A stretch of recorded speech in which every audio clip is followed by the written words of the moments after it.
안녕하십니까. 주식밖에 모르는 남자 주머남TV의 주머남입니다. 오늘 가지고 온 건요, 테슬라 FSD 힌트를 얻고 싶어서 가지고 왔습니다. 도움받았던 보고서는요, 미래에셋증권에서 나왔던 테슬라 FSD 보통 사람을 위한 실제 물리적인 세계 AI라는 보고서에서 이제 내용을 정리를 하였고요. 오늘 날짜 2023년 12월 16일이고 저와 같이 들어가 보도록 하겠습니다. 첫 번째, 사람입니다. 일론 머스크 기업 밑에 대표적으로 트위터, XAI, 테슬라 많은 기업들이 있는데요. 현재까지 미국에서 가장 유명한 기업들이죠. 그래서 현재 이공계 천재들이 모이는 곳이라고 해도 이제 무방할 것 같은데요. 하버드 대학교 합격률이 4%라면 이제 일론 머스크 기업의 합격률은 360만 명 중에 합격률이 0.69%. 어마무시한 이제 인재들이 몰리는 기업이라고 보면 될 것 같습니다. 최근에 왔던 이 사이버 트럭 강판 같은 경우는 스페이스 X 기술이 들어가 있고요.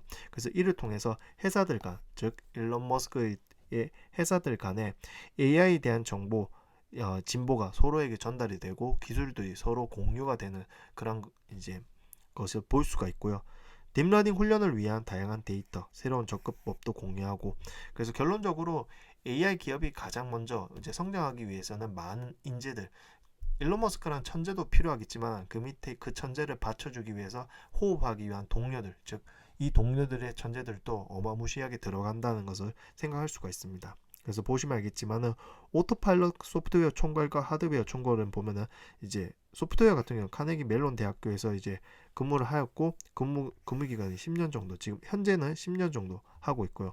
하드웨어 총괄 같은 건 AMD에서 이전에서 근무를 하였고, 도조 프로세스 부문 수장은 AMD, 그리고 AI 훈련 시스템 도조 디자인을 하신 분들은 IBM, 애플, 그리고 도조 엔지니어는 구글 웨이모. 이제 보면 알겠지만 굉장한 기업에서 일하셨던 분들이고, 이 분들이 지금 테슬라로 넘어와서, 즉 일론 머스크라는 그 기업에 이제 넘어와서 일을 한다는 게 이제 엄청난 기술적인 진보와 발전이 있지 않을까 싶고요. 이투이라는 개념이 이제 많이 화두가 되고 있습니다. 이투이 한번 이제 들어가 보도록 하겠습니다. 이투이 같은 경우 일단 들어가기 앞서서 소프트웨어 1.0 같은 경우는 인간이 설정한 규칙 기반, 즉 인간이 직접 코드를 짰다고 보시면 좋을 것 같고요. 이제 소프트웨어 2.0은 기계 스스로 신경망 기반 개발을 가기 위해서 엄청나게 노력을 한다 보면 되겠지만, 오른쪽에 보면 알겠지만 인지, 예측 분석, 주행계획, 구동 제어 각각 단계가 다 따로따로 되어 있습니다. 그래서 밑에 글을 읽어보면요, 입력으로 받은 카메라 이미지 센서 데이터를 어떤 중간 형태로 변환해야 하는 알고리즘의 추가로 들어가고요. 이 중간 단계에서 정보의 손실이나 왜곡이 발생을 할 수 있다고 합니다. 당연하죠. 각 단계마다 데이터가 들어가고 알고리즘, 그 알고리즘은 가운데 있는 이 이제 인간이 만든 이 규칙이 하나라도 잘못되면 분명히 문제가 되겠죠. 그래서 여러 모듈로 구성된 전통적인 방식에서 환경 변화가 발생하면 각 모듈을 개별적으로 수정해야 하는 복잡성이 따르고, 이는 확장성 측면에서 부담이 될 수밖에 없다는 거죠. 각 단계별로 오류가 발생을 하면은 확장하려고 하다 또 오류가 생기니까 또 그것을 고치고, 그런 문제가 된다고 보시면 좋을 것 같습니다. 그래서 일반적인 자율주행은 사실 이러한 과학, 인지, 예측 분석, 주행계획, 구동 제어 이런 등등이 나뉘어져 있습니다. 테슬라 FSD V11도 이제 나눠져 있다고 생각하면 좋을 거고요. 그래서 본격적으로 들어가는 시점이 V12 E2E 버전인데요. 이제 최근에 일론 머스크가 이제 이런 V12부터 베타 딱지를 뗀다는 핸들에 손을 대고 카메라로 촬영을 하는 것을 1시간 영상으로 보여줬습니다. 그래서 E2E 같은 경우는 기계가 스스로 학습하고 코드를 작성을 할 줄 알고요. 데이터 입력에서 출력까지 하나의 통합된 신경망, 중간 단계에서 발생하는 정보 손실이나 왜곡이 최소화된다는 거죠. 그러니까 각 단계가 나뉘어져 있는 게 아니고 하나의 통합된 신경망으로 포함이 되어 있기 때문에, 밑에 보면 알겠지만 백본에서 perception, prediction, planning까지 이 하나의 과정이 딱 하나라는 거죠. 그래서 그전에는 다 나뉘어져 있는 단계가 딱 한 개의 단계, 즉 하나의 통합된 신경망은 E2E라는 거죠. 그래서 이전에 보면 알겠지만 이렇게 사고가 났었습니다. 왜 사고가 났냐면 보면 알겠지만 앞에 사물이 있는데 이제 테슬라 차량이 패널에서 인식을 못합니다. 카메라에서 아무것도 없구나. 하지만 이후에 이렇게 앞에 사물이 있으면 사물을 파악을 할 수 있는데, 이것이 가능했던 게 어큐 펑션, 볼륨이라는 거죠. 그러니까 쉽게 생각해서 어떤 것에서도 부딪히지 말자. 그러니까 그전에는 그냥 각 사물이 하나씩만 있었습니다. 주변은 아무것도 보이지가 않고요. 그냥 이러니까 앞에 있는 사고가 났었습니다. 근데 오큐펑션 본류를 넘어 이 주변이 3D로 보이는 거죠. 그래서 밑에 글을 보면요. 그 물체가 무엇이든지 상관없이 3차원 공간 현재 어떤 물체에 의해 점유되었는지 아닌지를 예측할 수가 있고요.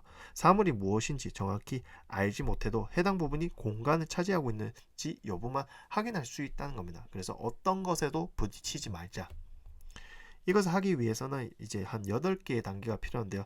첫 번째, 이 주변 공간을 3D 맵으로 표현을 합니다. 그래서 주변에 있는 거 여러 카메라로부터 들어오는 비디오 데이터를 활용해 주변 환경을 파악한대요. 현재는 카메라가 8대인데 차세대 모델은 11대. 좀 더 이제 3D 환경이 더 구체적으로 보이겠죠. 그리고 물체가 가려도 그 정보를 유지할 수 있는 기능이 있고, 물체가 무엇인지, 뭐 이 물체가 차량인지 보행자인지 반려견인지 이것을 확인할 수 있고 의미를 이해를 할 수가 있는 거고요. 물체의 움직임을 예측하고 중요한 영역에 더 높은 해상도를 적용을 하고, 메모리와 계산 효율성을 높이고 해당 모델 알고리즘에 대략 10m초, 즉 실시간으로 할 수 있도록 한다는 거죠. 그래서 연산 능력과 메모리 용량이 아주 중요한 하도라는 것을 볼 수가 있습니다. 그래서 이것을 보면요, 그냥 이제 날 것 그대로 이미지를 봐고 레그넷, BIFVN 그리고 헤드 4D까지 넘어가는데요. 레그넷 같은 경우는 어떤 렌즈 보시면 알겠지만 다 다릅니다. 20 곱하기 15 곱하기 512, 40 곱하기 30 곱하기 256, 80, 60, 120 다양한 각도에 있는 카메라가 다양한 각도를 찍는 거죠. 그래서 이 데이터를 이제 받아들입니다. 외부에 있는 것, 즉 기계가 무엇을 보고 있는지 수치화하는 거죠. 저희 인간은 두 눈으로 모든 것을 볼 수가 있지만 카메라는 렌즈별로 각 담당을 다 다른데 이 데이터를 한 번에 다 빨아들이고요. 이 데이터를 합치는 과정이 BIFPN, 즉 여러 레이어의 특징 맵을 상하로 통합하는 거죠. 각 데이터를 인간은 두 눈으로 이제 다 보이잖아요. 주변이 멀고 작고 이것을 하나로 머릿속에서 통합이 되는데 기계는 그렇게 안 되니까 다양한 각도에 있는 이제 이미지를 다 받아들여서 이제 상하로 이 데이터를 상하로 합치는 역할, 맵으로 만드는 역할을 하고요. 그리고 헤드, 트랜스포머라고 불리는데요. 공간적, 시간적. 공간적은 데이터 내 어디를 주목해야 되는지, 그리고 시간은 언제를 주목해야 하는지, 즉 기계가 주변 상황에서 어디에 주의를 둬야 하는지 이해하는 과정인데요. 결론적으로 보면 100번에서 다양한 모듈로 넘어가면서 마지막 공간적, 시간적 데이터를 다 합쳐서 4D로 만드는 과정을 오큐펑션 네트워크라고 보시면 좋겠습니다. 즉 4D로 만드는 거죠. 지금 실시간으로 기계가 인식을 한다고 보시면 좋을 것 같습니다. 주변 환경을. 그래서 이 과정을 이제 쉽게 이 4D를 만들어 놓고 또 기계가 사물 인식을 못할 수가 있습니다. 즉 자율주행이 주변 차량이 어느 방향으로 가든지 속도를 줄일 것 같은 인식을 해야 된다고 생각하는데, 이 경우 객체들과 주변 환경 간의 관계가 어떻게 되는지 의미론적인 해석을 할 수 있어야 됩니다. 즉 이것을 남들이 많이 하는 레이블링인데요. 차가 가고 있는데 오른쪽에 이제 사람 봤을 때는 오른쪽에 강아지가 지나가는데 차는 강아지를 인식을 못할 수가 있습니다. 이것을 학습한다는 건데, 이거를 인간이 직접 레이블링 강아지라고 인식을 해줘야 됩니다. 이러한 것을 이 의미론적 해석을 많이 해줘야 되는데 그전에는 사람이 직접 했습니다. 하지만 제너럴 월드 모델로 넘어가면 레이블링 없이 FSD 학습이 가능하도록 하는 건데요. 여러 단계가 있는데 신경망을 사용해 미래의 결과를 예측을 합니다. 그래서 미리 정의된 지식 구조나 레이블 없이도 데이터로부터 패턴을 학습할 수 있고요. 모델은 특정 행동에 따른 결과를 예측할 수 있고 실제 세계를 모방한 가상환경에서 테스트나 학습이 가능을 하고요. 모델이 다양한 입력 정보를 통합적으로 처리할 수 있고, 그리고 학습 데이터 셋 없는, 즉 분포 밖의 데이터에 대해서도 일반화가 가능한데요. 즉 레이블링 할 땐 사람이 들어가면 실시간으로 안 되잖아요. 이것을 어떻게든 이제 기계가 직접 할 수 있도록 어떤 구조를 만든다는 거죠. 그래서 제너럴 월드 모델로서 일반화를 갖출 때 얻을 수 있는 구체적 이점들은요, 지리적으로, 계절적으로 예외 상황, 빠른 배포, 다중 모델. 그러니까 실시간으로 모든 것을 할 수 있습니다. 근데 만약에 사람이 아직 레이블링 한다면은 사람의 시간을 들여서 다 점으로 콕콕콕 찍어야 되고 그 데이터가 수만 가지 데이터를 다 찍어야 되기 때문에 엄청난 시간이 걸릴 건데 제너럴 월드 모델로 통해서 실시간으로 더 빠르게 할 수 있다는 것이고요. 일단 인간이 안 들어가기 때문에 24시간 365일 그리고 엄청난 빠른 속도로 가능한 엄청나게 많은 양을. 그래서 현재 자동차 8대 카메라부터 얻은 정보를 통합해서 가능하고요. 3D 공간에서 일관된 움직임과 판단을 내고 미래를 예측을 하고 자율주행의 3D 세상이 어떻게 돌아가지 이해하는, 즉 제일 놀라운 거는 기계가 스스로 학습을 해낸다는 이 점이 가장 소름 돋는 점이라고 합니다. 그래서 이제 지금 거의 마지막 단계까지 와 있는데요. 마지막 출력 단계 스티어링 휠과 엑셀레이터 조작을 명시적 구동제 계획으로 처리를 하는데 지금 현재까지는 전통적인 알고리즘과 규칙 기반 시스템이다. 즉 인간이 직접 짜놓은 데이터의 움직임인데 이것마저도 E2E까지 이제 반영이 된다면 거의 완벽해지지 않을까라는 생각을 하는 거죠. 하드웨어입니다. 사실 이제 크게 선생님 모델과 학생 모델인데요. 선생님 모델은 이제 데이터 센터, 학생 모델은 차량에 있는 칩이라고 보시면 좋을 것 같습니다. 사실 일단 이 추론의 방식에 있을 때 여러 가지 연산, 숫자가 있는데요. 부동소수점으로 가면 엄청나게 0.1, 0.11, 그러니까 0.25의 이 소수점이 엄청나게 많아지고 연산이 많아진다는 것은 전력 소비량이 많습니다. 하지만 테슬라의 연산 방식은요, 인트, 이 정수 연산 방식을 사용합니다. 소수점이 없는 오직 정수. 컴퓨팅 연산량이 감소되고 전력 사용량이 감소돼서 현재까지 이제 이 전력량은 테슬라 추론은 전자레인지보다 10배나 작습니다. 그래서 사실 이거는 인트 방식은 소수점 표현을 위한 가수부와 지수부가 없다는 거고요. 정확히 말하면 그냥 정수를 정수로 저장하고 지수나 가수로 나눠서 생각하지 않는다고 합니다. 그래서 실수를 표현하는 정밀도는 크게 떨어지는데요. AI 트레이닝에서는 맞는 얘기지만 추론에서는 이야기가 다르다고 합니다. 즉, 이 정수 방식은 추론에 들어간다. AI 추론 과정에서 모델이 이미 학습이 완료된 상태, 바로 학습이 완료됐기 때문에 굳이 추론이기 때문에 추론 단계에서 훈련 단계보다는 정밀도가 그래 중요하지 않고요. 다시 말해서 그만큼 오차를 감수할 여지가 있다고 판단을 했기 때문에 인트 방식으로 이제 추론을 한다라고 보시면 좋을 것 같습니다. 당연히 기계니까 이러한 숫자로 모든 것 세상을 보기 때문에 보시면 좋을 것 같고요. 그래서 이제 FSD 신경망을 잘 이제 작동하기 위해서는 데이터 양이 많아야 되고요. 데이터 품질이 좋아야 되고 엣지 일반적인 상황의 데이터가 아니라 예외적인 상황까지 포함된 데이터야 되는데 테슬라 같은 경우 이 풀스택 AI입니다. 데이터, GPU, 클러스터, 도조 슈퍼컴퓨터, 트레이닝, FSD 베타 출신 통한 검증, 데이터 센터에서 추론, 차량 내부에서 추론, 그리고 섀도우 이런 것들. 그래서 이러한 데이터가 가장 중요한데요. 하여튼 먼저 테슬라는 이 모든 것을 하나의 풀스택으로 담았고요. 그리고 테슬라는 실시간으로 이 데이터를 어마무시하게 2023년 8월까지 4월 말 지금 12월이죠. 엄청난 데이터가 기하급수적으로 느는 것을 볼 수가 있습니다.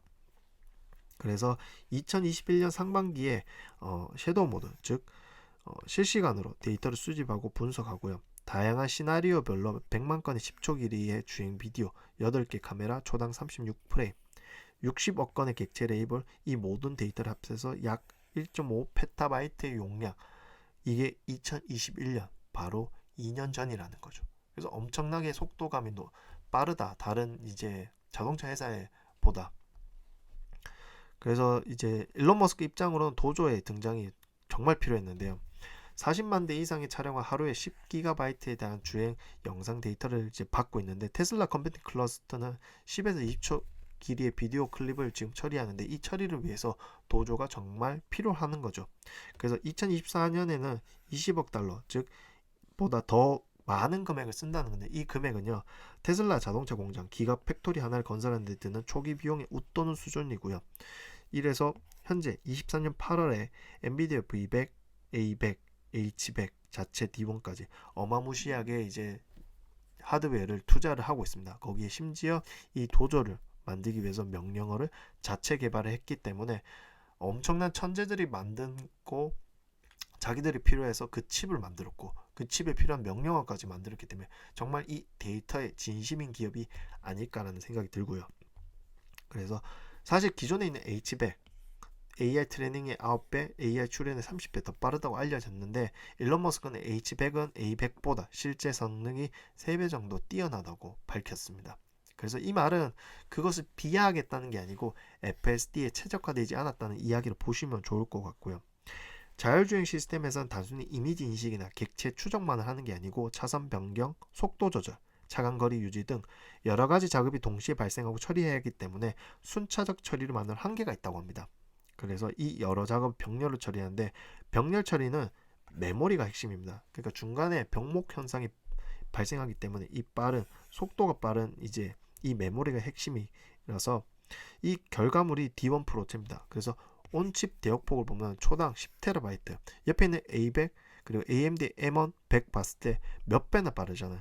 그래서 여기에 들어가는 게 SRAM입니다. 보통 캐시로 사용이 되고요. 왜냐하면 속도가 빠르지만 용량은 작잖아요. 그래서 비싸다는 단점이 있는데 이걸 무지막지하게 다 때려 박았습니다. 그래서 도조 아키텍처에서 SRAM은 단순한 임시 저장소가 아닌 본격적인 저장소로 작동을 하고요. D1 프로세서 내부는 18코어, 20코어, 2D 배열을 가지고 총 354개의 코어가 탑재되어 있어 각 코어들은 1.25MB SRAM을 갖고 있습니다. 그래서 온칩 대역폭, 온칩이라는 건요 CPU, GPU 같은 메인 프로세서 내부의 데이터 대역폭이라 보시면 좋을 것 같습니다. 이를 통해서 나온 게 이 도조인데요. 엑사파드가 옆에 크게 있습니다. 그래서 그거 안에 캐비넷이 이렇게 위치해 있고요. 그래서 시스템 트레이가 이제 밑에 되어 있습니다. 이걸 좀 본다면은 이 모든 형태를 이렇게 사진으로 볼 수가 있는데요. 이걸 좀 쪼개 본다면요. 보시면 알겠지만 이 시스템 트레이에 6개 이렇게 6개가 존재를 합니다. 보시면 알겠지만 6개고요. 이 타일을 보면 가운데 있는 이 핵심적인 칩이 이렇게 있습니다. 5×5 배열로 25개의 D1 프로세서로 연결된 이 트레이닝 타일이 6개가 있고요. 타일의 밑에 보면요. 32GB 용량 HBM 20개, 즉 640GB HBM이 있습니다. 그리고 안 그래도 SRAM이 빠른데요. 자체적으로 또 테슬라 고유 통신 프로토콜을 만들어서 메모리와 로직 장치 간의 고속 통신까지 직접 만들었습니다. 그러니까 하드웨어를 직접 만들고요. 그리고 명령은 또 직접 만들고 이 모든 거 통신도 직접 만들었다. 그래서 인메모리 컴퓨팅 기술인데 램에서 직접 데이터를 처리하고 응답 시간 짧지만 데이터 용량 처리가 제한이 있지만 이 용량을 많은 걸 엄청나게 많이 때려 박아서 이것을 보완했다라고 보시면 좋을 것 같습니다. 그래서 거기다 트레이닝 타일에서 메모리가 단순히 수평적으로 들어갔다 나갔다 하는 것이 벗어나 아래 위로 움직여 다니면서 더 효율적인 경로로 갖도록 설계, 메모리 접근에 최적화된 아키텍처라고 보시면 좋을 것 같습니다. 그래서 이 학생 모델 바로 이제 차량에서 또 해야 되는데요. 보시면 이제 테슬라 차들에 있는 칩들입니다. 그래서 기존의 1세대 같은 것보다 이제 3개 NPU 코어가 더 많고요. AI 출현 속도도 더 빠르고 메모리 용량도 훨씬 2배가 높고 대역폭도 3.4배, 즉 차세대 버전에서 메모리 용량과 대역폭이 2에서 4배가량 증가했기 때문에 더 많은 입력값 그리고 더 빠르게 처리할 수 있다고 합니다. 그래서 앞으로 테슬라처럼 방식이 갈 때는 왼쪽에 보면요. 각 부품마다 이제 모든 소프트웨어가 엄청나게 해결되지 않았습니다. 근데 테슬라는 이 중앙 집중화 방식으로 되어 있고요. 이 중앙 집중화 방식으로 어마무시한 이 데이터를 이제 훈련할 수 있는 도조라는 이 것이 있습니다. 그래서 결론적으로 영상 및 이미지 데이터를 그리고 텍스트 데이터를 받아서 하드웨어 인프라에서 연습을 하고요. 그리고 테슬라, XAI 등등 이제 다 뿌리는 거죠. 자율주행, 자율보행, 옵티머스. 결론적으로 테슬라 지금 주가 빠진다고 욕할 게 아니고 열심히 모아야 됩니다. 그리고 테슬라는 자동차 업체이기도 하지만 데이터 업체, AI 업체라고 보시면 딱 좋을 것 같고요. 지금 레거시 업체들은 레거시 그 언론들은 많이 무시를 합니다. 테슬라의 존재를 하지만 언젠간 이 테슬라 주가가 폭발하겠다는 것이고요. 그래서 저는 제가 봤을 때 테슬라 지금 열심히 모아야 한다고 생각합니다. 다음에는 또 다른 것으로 찾아뵙도록 하겠습니다. 감사합니다.